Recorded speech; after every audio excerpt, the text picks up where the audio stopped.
El Instituto Mexicano de la Radio presenta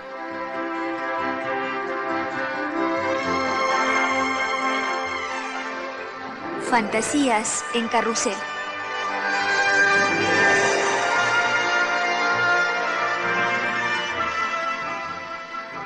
Un programa literario con René Avilés Favila.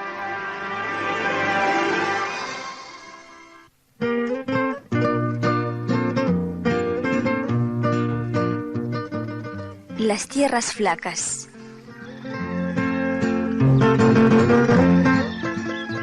Era la misma hora de ahora, saliendo el sol, y por los mismos días, acercándose la Nochebuena, y este mismo compadre, Palemón, cuando llegó la máquina.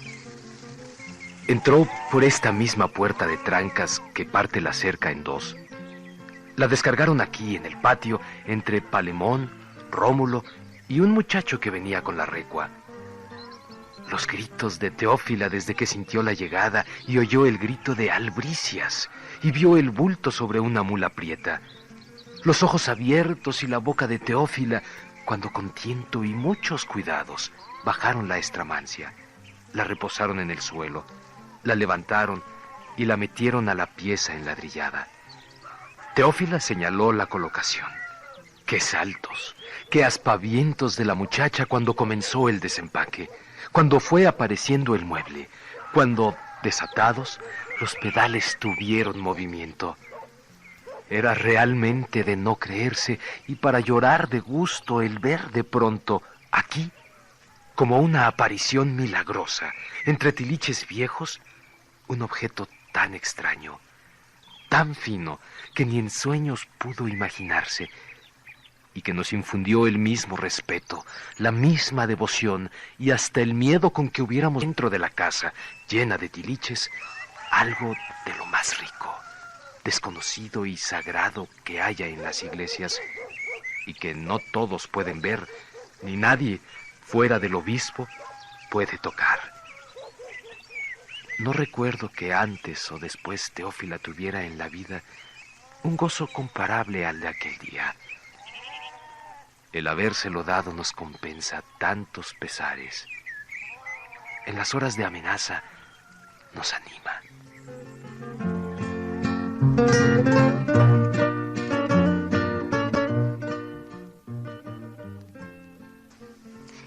Buenas noches. En esta emisión de Fantasías en Carrusel se hablará de un hombre que pobló su vida de quehaceres y que en todos ellos supo cumplir cabalmente con todas las responsabilidades que éstos le exigieron. Agustín Yáñez nació en Guadalajara, Jalisco, en 1904, y su larga trayectoria lo llevó por los caminos de la educación, el derecho, la jurisprudencia, el ensayo, la escritura, el periodismo, el servicio público y la literatura. La obra de Yáñez le valió el Premio Nacional de Letras en 1973, lo cual habla de un sólido empeño en descifrar a México y al mundo a través de la palabra. Incluso hay quienes afirman que los primeros textos mexicanos realmente modernos salieron de la pluma de este hombre que rompe con los lineamientos establecidos por la novela de la Revolución Mexicana. René, ¿cómo estás? Buenas noches. Buenas noches, Rosa Marta. ¿Qué tal? Oye, René, ¿cuál sería la importancia de la obra de Agustín Yáñez desde el punto de vista literario?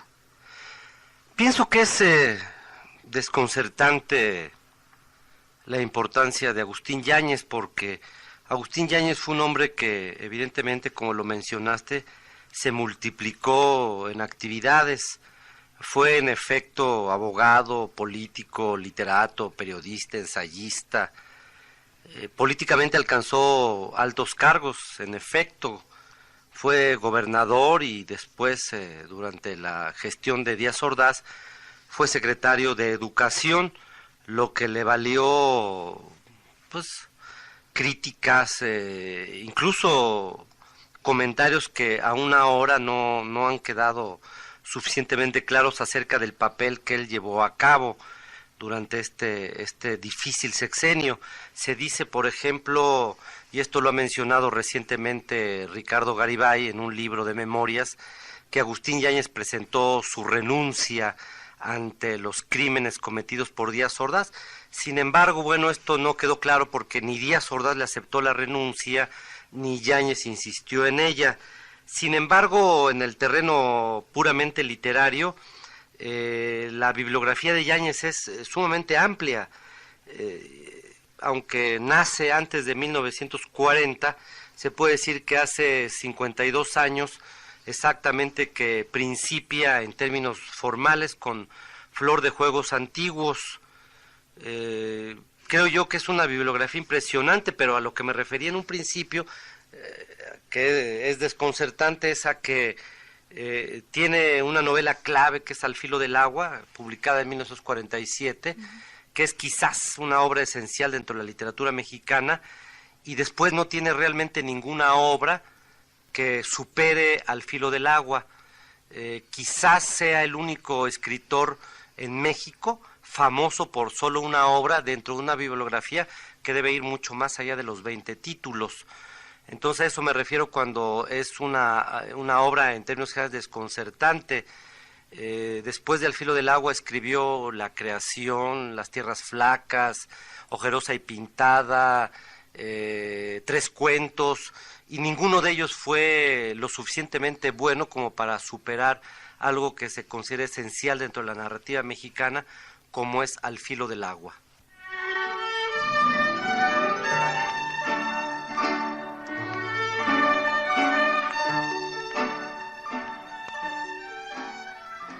Cuando la máquina estuvo descubierta, libre de todas ataduras, Teófila se la comía con los ojos impacientes. Adelantó la mano que le temblaba y con sumo esmero la pasó por la cubierta, como si acariciara a un recién nacido, temiendo hacerle daño. Ni el más leve rasguño dijo, y regaló a Palemón un gesto con los ojos y la boca sonrientes, expresándole gratitud y pagándole los cuidados del transporte. Tocó los cajones con la yema de los dedos. Luego nos llenó de admiración. La desconocimos en el momento de abrir la tapa, sacar la cabeza de la máquina, fijarla como es debido, acomodar la correa en las ruedas, ensartar el hilo, mover el pedal, poner en marcha, o como quien dice, dar vida al instrumento. Seria, lista, segura, sus movimientos tenían algo de lo de los padres en el altar. Palemón los comparó a los de los médicos en las operaciones. La desconocimos. Por primera vez la sentimos ajena, muy distinta de como la habíamos visto siempre desde que nació, a medida que fue creciente de su padre y de su madre, para los que todo aquello era un misterio. Cosa del otro mundo, trabajosa, y en cambio la muchacha ni se asustaba ni se perturbaba. Sin decir palabra, fue por unos hilachos, acercó una silla y se puso a coserlos con pulso firme, llevándonos de sorpresa en sorpresa. Si la hubiéramos visto entrar convertida en reina, con modales propios de reina, igual habría sido nuestro asombro. No más nos quedó la... Paraba la máquina, la hacía andar lentamente o a toda carrera, los dedos de la izquierda fijos en la costura y atenta la mano derecha a mover la rueda de arriba en compás con los pies que movían el pedal.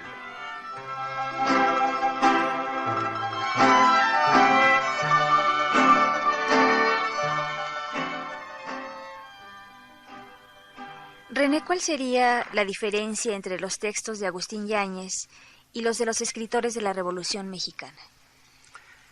Bueno, yo creo que es esencial. A lo largo de estos programas, Rosa Marta, hemos hablado de que hubo una primera época de la literatura de la Revolución Mexicana. En esta primera época, en donde los autores han nacido alrededor de 1890 y aún antes, se caracteriza porque son autores que participaron de una u otra forma dentro de la propia Revolución Mexicana. Yáñez pertenecería a una segunda oleada. Es un autor que nace en 1904, ya lo mencionaste, y que empieza a publicar alrededor de 1937-38, 40, de tal manera que esto presupone ya un retraso literario, sobre todo si tomamos en cuenta que prácticamente junto a él existe una generación o coexiste una generación que son sus contemporáneos, que son los contemporáneos. Sí, la generación de contemporáneos que son Novo, Villaurrutia, Pellicer, Owen, etcétera. Todos ellos son autores que se caracterizan por su devoción hacia lo europeo, y Yáñez va a centrar toda su obra en temas nacionales. Yo creo que lo esencial en el caso de Yáñez es que, a diferencia de los autores de la Revolución Mexicana, Yáñez fue un autor que se preocupó por la forma, mucho más que por el contenido. Es decir, a los novelistas de la Revolución Mexicana les interesaba muchísimo contar las grandes hazañas, las epopeyas de la Revolución Mexicana. El caso de Martín Luis, del propio Vasconcelos, que es una obra prácticamente autobiográfica, de Rafael F. Muñoz, prácticamente de todos, a excepción hecha de Alfonso Reyes, que nunca toca el tema de la Revolución Mexicana.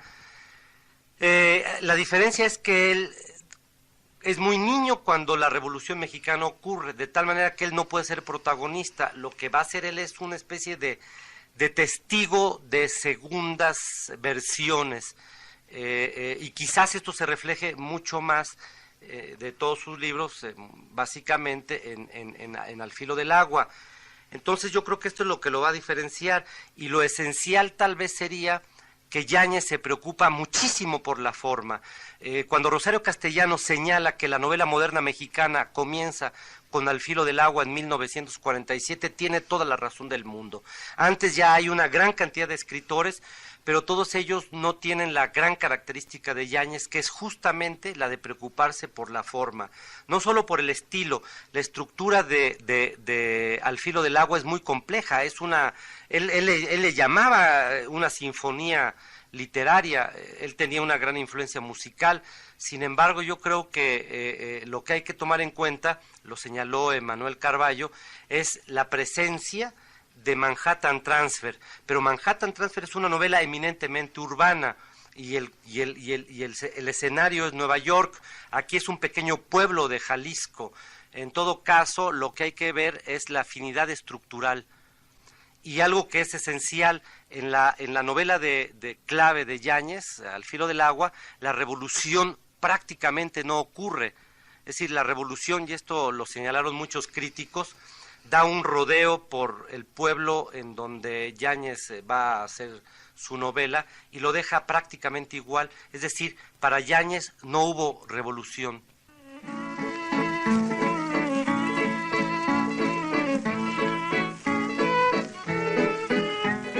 Fue entonces cuando Teófila decidió aceitar la máquina. Buscó en los cajones, desenvolvió unos paquetes de fierros nuevecitos, los fue revisando, desarmó algo a modo de lámpara, destapó un pomo, vació algo como aceite, volvió a cerrar el aparato y en los agujeritos de la máquina echó gotas de aquella sustancia. En todo eso se nos pasó la mañana. Ese día se quemaron en la cocina los frijoles y el nixtamal, entretenida como se hallaba. Nos dio risa el percance. Hasta la casa habría podido quemarse. Lo ameritaba el suceso. Digo, la mayor alegría que la muchacha tuvo en su vida, y el haberla visto cambiar en reina, dueña de sus actos, muy distinta de la criatura que nos habíamos acostumbrado a cuidar. Cuando pienso quemarse la casa, dejo fuera la máquina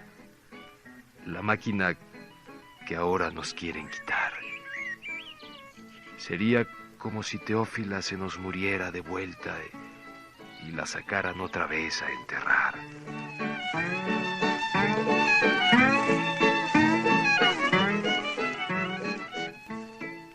¿Qué opinión te merece, René, la actuación de Yáñez como político, sobre todo tomando en cuenta que fue secretario de Educación durante el gobierno de Gustavo Díaz Ordaz? Mira, como cronista de esa época, porque me tocó vivirla, fui muy riguroso. Creo que en mi primera novela, Los Juegos, trato con mucho desdén a Agustín Yáñez, y también en artículos y en conferencias siempre fui muy grosero con Agustín Yáñez, tanto secretario de Educación, haciendo el distingo del enorme escritor que es en Al filo del agua, y tal vez también en La creación y en Las tierras flacas, que son las novelas que me parecen esenciales de él. A mí él como cuentista, como autor de pequeños relatos, nunca me gustó, no tenía la precisión de Arreola o de Rulfo o de Valadez. Entonces, creo que lo que él hizo como político, pues sigue siendo como parte de la historia, de una historia que no acaba de ponerse en su justa dimensión. Lo mencionaba hace rato, hay quien dice que trató de renunciar, sin embargo no es lo que haya tratado de hacer. La historia en ese sentido es mucho más severa. La historia lo que tiene que juzgar es el papel de Yáñez como funcionario de un gobierno represivo. Y no solo eso, sino que el propio Yáñez fue uno de los grandes defensores de las tesis diazordacistas y crítico del movimiento estudiantil de 68, de tal manera que parecería ser algo reprobable, pero bueno, esto es algo muy complicado dentro de la vida de los escritores. No olvidemos que a Borges le fue negado el premio Nobel simplemente por sus simpatías o afinidades con la dictadura pinochetista, y que nunca fue tomada en consideración en lo esencial su obra. Yo creo que Yáñez, pese a sus flaquezas en el terreno político, siempre fue un priista, nunca fue un crítico del Estado, siempre lo aceptó y fue parte de él con mucho entusiasmo. Se le debe estudiar y analizar como escritor. Yo creo que deberíamos dejar de lado esta parte negativa, discutible de su vida, y verlo como el gran escritor que fue, y aquí sí analizarlo como un escritor que francamente no pudo superar su gran obra esencial, Al filo del agua, pero que insistió, al contrario de un autor como Juan Rulfo, que se quedó petrificado ante el éxito de una sola novela.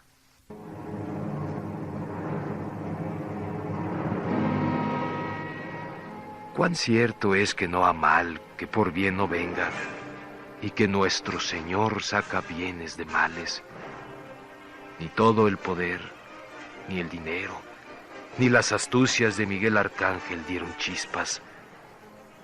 Se hizo necesario el sacrificio de la infeliz Matiana para que la máquina obrara el milagro de prender la sangre de los hombres, que parecían tener machingües corriéndoles por las venas, y despertar su dignidad, aventándolos contra los que les tenían el pie en el pescuezo.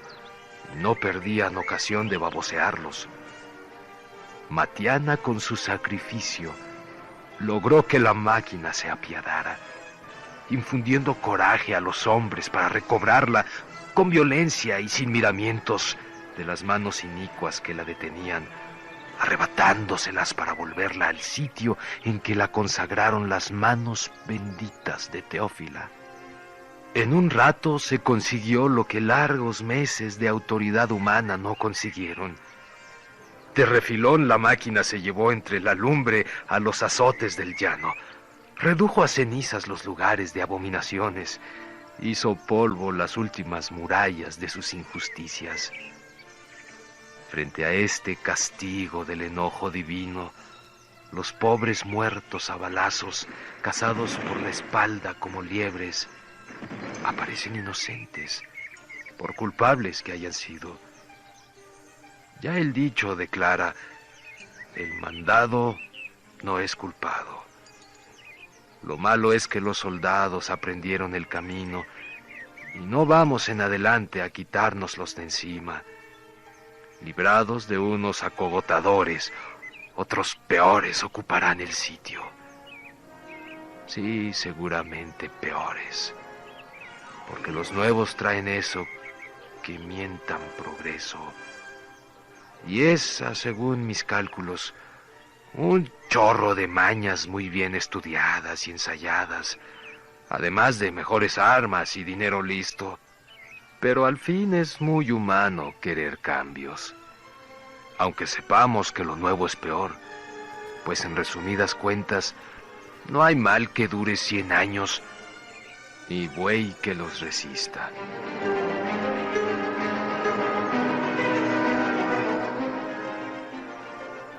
Oye, René, ¿tú piensas que marcó de alguna manera la literatura de Yáñez a las generaciones de escritores que le precedieron?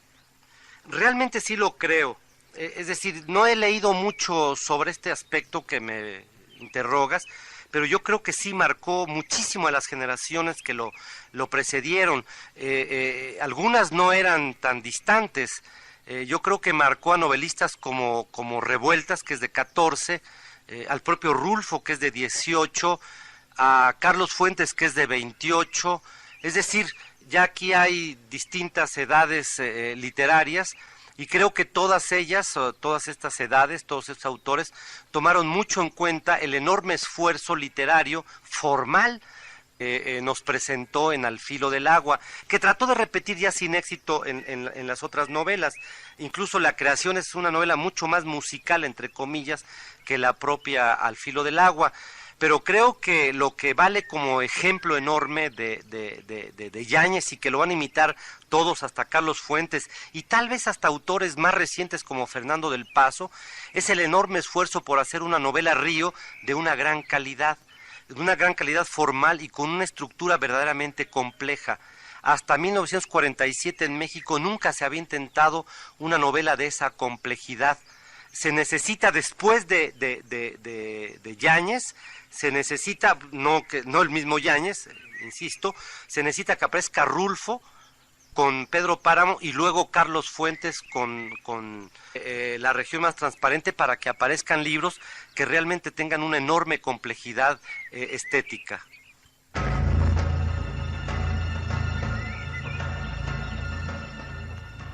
No acabo de explicarme cómo la tierra pudo soportar tantos años a los Trujillos, que nos jorobaron, nos agorzomaron bien y bonito, al derecho y al revés. Parecían eternos. La máquina los barrió de un soplo y sorbió sus designios de perpetuarse acogotándonos. Hasta bien salió que se la robaran, sin saber que por allí vendría su pudrición. Y doy por bien empleadas las congojas, las impaciencias que me hicieron sufrir y que no tenían cuándo acabar. Desde la puñalada que me renovó el dolor de ver sacar del camposanto el cuerpo de Teófila, y bien empleada la ceguera de Matiana, si con ella pudo verse la destrucción de los impíos y el triunfo de la santa reliquia. Hincada frente a ella, no siento pasar el tiempo. Se me figura estar soñando bonito. Entonces recurro al recuerdo de los horrores vividos esa noche del triunfal regreso de la máquina milagrosa. El horror de ver a Matiana esforzándose por meterse los ojos y acomodarlos en su lugar, toda llena de sangre, y después, buscando a tientas telarañas, echárselas a las cuencas y contener el derrame. La horrible figuración de Felipe colgado con la lengua de fuera, el horror natural de imaginar la carroña desenterrada, llena de gusanos, apestosa, insoportablemente apestosa, y los perros hambrientos husmeando a su alrededor, y la rueda de sopilotes despiertos entre la noche por el olor, y las llamaradas devorando la casa en que tantas mujeres hallaron su perdición, y el traqueteo como esquitera de los balazos entrando en el pellejo de infelices, arrancando maldiciones, gemidos, rezos. Acudo a estos horrores como a pellizcos que uno se da para saber si estamos despiertos o soñamos. Resulta cierto. eso y más pasó. Fue necesario que sucediera para que la máquina se halle aquí, dispensando favores, y para defendernos de los que vengan en vez de los Trujillos. Bendito sea Dios. Amén.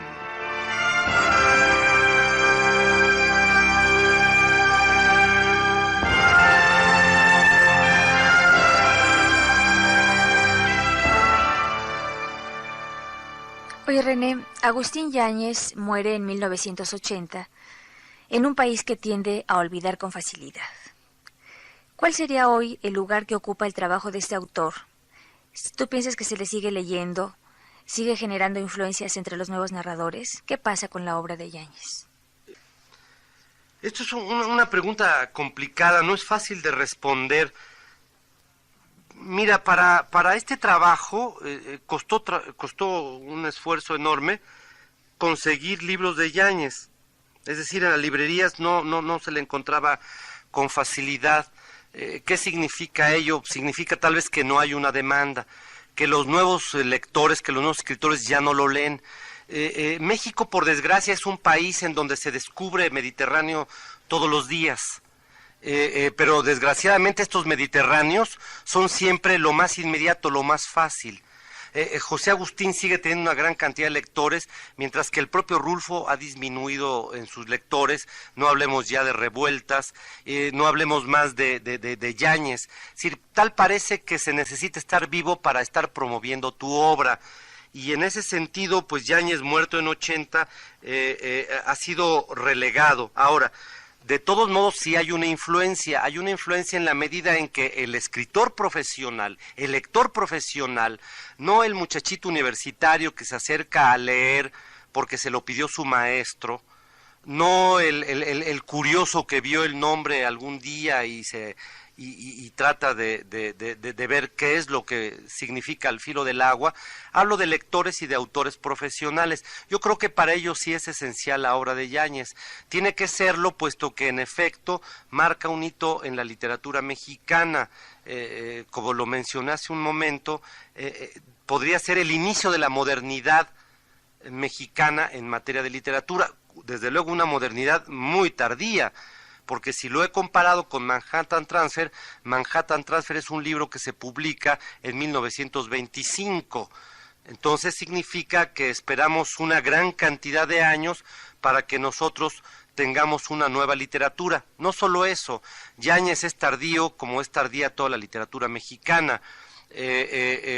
Para ese momento, para 1947, ya ha escrito Kafka, ya ha escrito Joyce, ya ha escrito Proust, e incluso los grandes autores norteamericanos como William Faulkner o Hemingway ya son figuras señeras que influyen en todo el mundo, y nosotros apenas estamos descubriendo las de la literatura, de tal manera que independientemente de que lo lean o no los jóvenes, es un país en donde se lee poco y cada día se lee menos por la televisión, entre otras cosas, pueden o no aceptarlo. Sin embargo, yo creo que es esencial leer a Yáñez y sobre todo analizarlo dentro de la gran literatura mexicana del siglo XX.